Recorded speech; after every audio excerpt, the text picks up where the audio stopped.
गुरु नानक देव जी।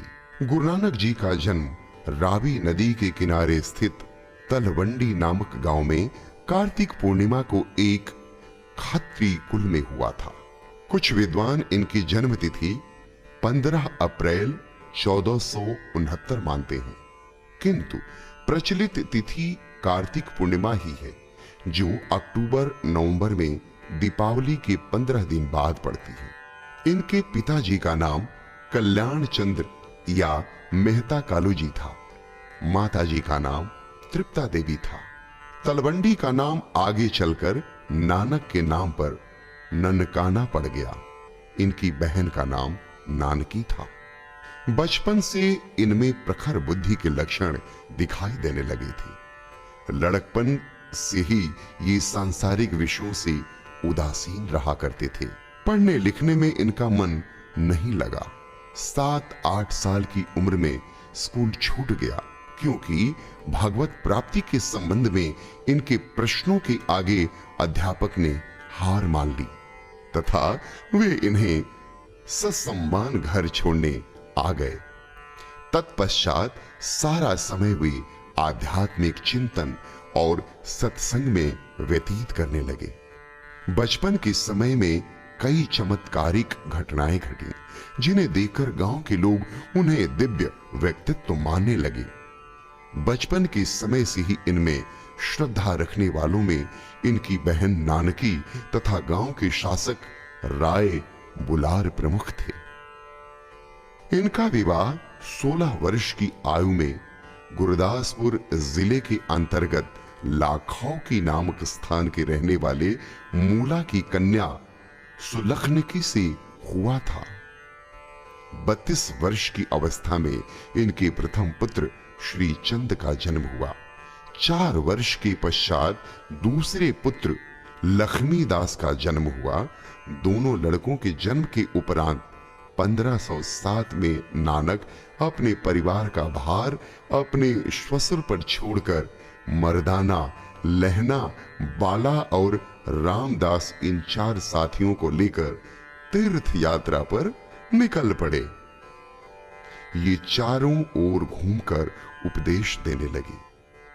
1521 तक इन्होंने 3 यात्रा चक्र पूरे किए, जिनमें भारत, अफगानिस्तान, फारस और अरब के मुख्य स्थानों का भ्रमण किया। इन यात्राओं को पंजाबी में उदासियां कहा जाता है। नानक सर्वेश्वरवादी थे। मूर्ति पूजा को उन्होंने निरर्थक माना। रूढ़ियों और कुसंस्कारों के विरोध में वे सदैव तीखे रहे। ईश्वर का साक्षात्कार उनके मतानुसार बाह्य स्थानों से नहीं, वरन आंतरिक साधना से संभव है। उनके दर्शन में वैराग्य तो है ही, साथ ही उन्होंने तत्कालीन राजनीतिक, धार्मिक और सामाजिक परिस्थितियों पर भी नजर डाली है। संत साहित्य में नानक उन संतों की श्रेणी में हैं जिन्होंने नारी को बड़प्पन दिया है। उनके उपदेश का सार यही होता था कि ईश्वर एक है। उसकी उपासना हिंदू, मुसलमान दोनों के लिए है। मूर्ति पूजा, बहुदेवोपासना को ये अनावश्यक कहते थे। हिंदू और मुसलमान दोनों पर इनके मत का प्रभाव पड़ता था। लोगों ने तत्कालीन इब्राहिम लोदी से इनकी शिकायत की और ये बहुत दिनों तक कैद में रहे। अंत में पानीपत की लड़ाई में जब इब्राहिम हारा और बाबर के हाथ में राज्य गया, तब इनका छुटकारा हुआ। नानक अच्छे कवि भी थे। उनके भावुक और कोमल हृदय से प्रकृति से एकात्म होकर जो अभिव्यक्त की है वह निराली है।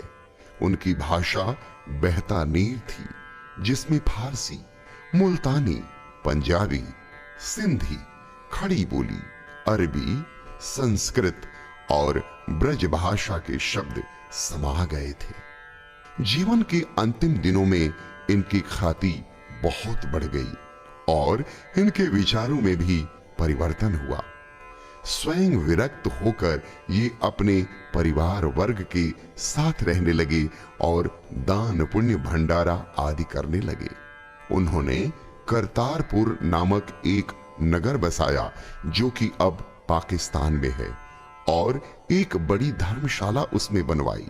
इस स्थान पर आश्विन कृष्ण 10 संवत 1597 यानी 22 सितंबर 1539 ईस्वी को इनका परलोक वास हुआ, अर्थात ये स्वर्ग सिधार गए। मृत्यु से पहले उन्होंने अपने शिष्य भाई लहना को अपना उत्तराधिकारी घोषित किया, जो बाद में गुरु अंगद देव के नाम से जाने गए।